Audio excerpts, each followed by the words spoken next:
సంవత్సరాల తరబడి ఎన్ని మందులు వాడినా మీ మోకాల నొప్పులు తగ్గట్లేదా? ప్రాణ పెయిన్ క్లినిక్ లో అత్యాధునిక చికిత్స. వాళ్ళంతా చిన్ననాటి స్నేహితులు. అంతా 17 వయస్సు వారే. పరీక్షల్లో పాస్ అయ్యాడని స్నేహితులంతా కలిసి సంతోషంగా విందు చేసుకున్నారు. కానీ అదే విందు వారి చివరి విందు అని గ్రహించలేకపోయారు. విందు అనంతరం నలుగురు యువకులు కలిసి ఒకే బైక్ పై వెళ్తుండగా ఓ బస్సు రూపంలో వారిని మృత్యు కబలించింది. ఈ ప్రమాదంలో ముగ్గురు అక్కడికక్కడే మృతి చెందగా మరొకరు చికిత్స పొందుతూ మృతి చెందారు. మృతులంతా చిన్న వయసు కలిగి ఉండటం, అందులో వీరంతా వారి తల్లిదండ్రులకు ఒక్కరే కుమారులు కావడంతో తల్లిదండ్రులు గుండెలు పగిలేలా రోధించారు.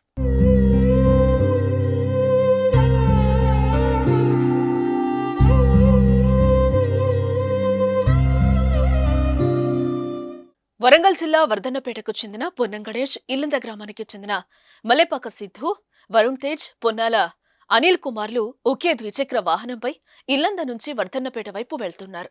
ఓ మూల మలుపు దగ్గర ఎదురుగా బస్సు వస్తున్న విషయాన్ని వీరు గమనించుకోలేదు. బస్సు డ్రైవర్ కూడా గమనించకపోవడంతో బైక్ ను ప్రైవేట్ ట్రావెల్ బస్సు ఢీకొట్టింది. ఈ బస్సు హన్మకొండ జిల్లాలో బుధవారం నిర్వహించిన ఎన్నికల సభకు ప్రజలను తరలించి తిరిగి ఖాళీగా వెళ్తున్నట్లుగా సమాచారం.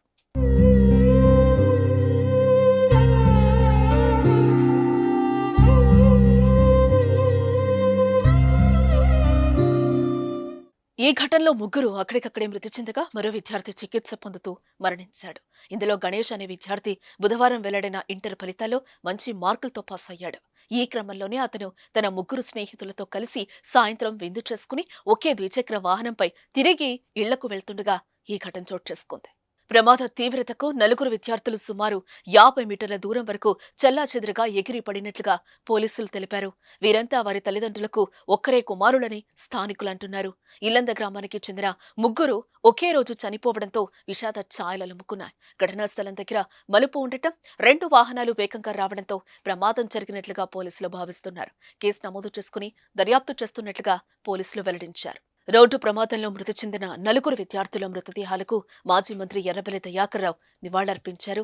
చనిపోయిన విద్యార్థుల తల్లిదండ్రులను పరామర్శించారు. మృతుల కుటుంబాలకు తన ప్రగాఢ సానుభూతిని తెలియజేశారు. విద్యార్థులు మృతి చెందటం బాధాకరమని అన్నారు. వారి కుటుంబాలకు దేవుడు మనోధైర్యాన్ని కల్పించాలని ఆకాంక్షించారు.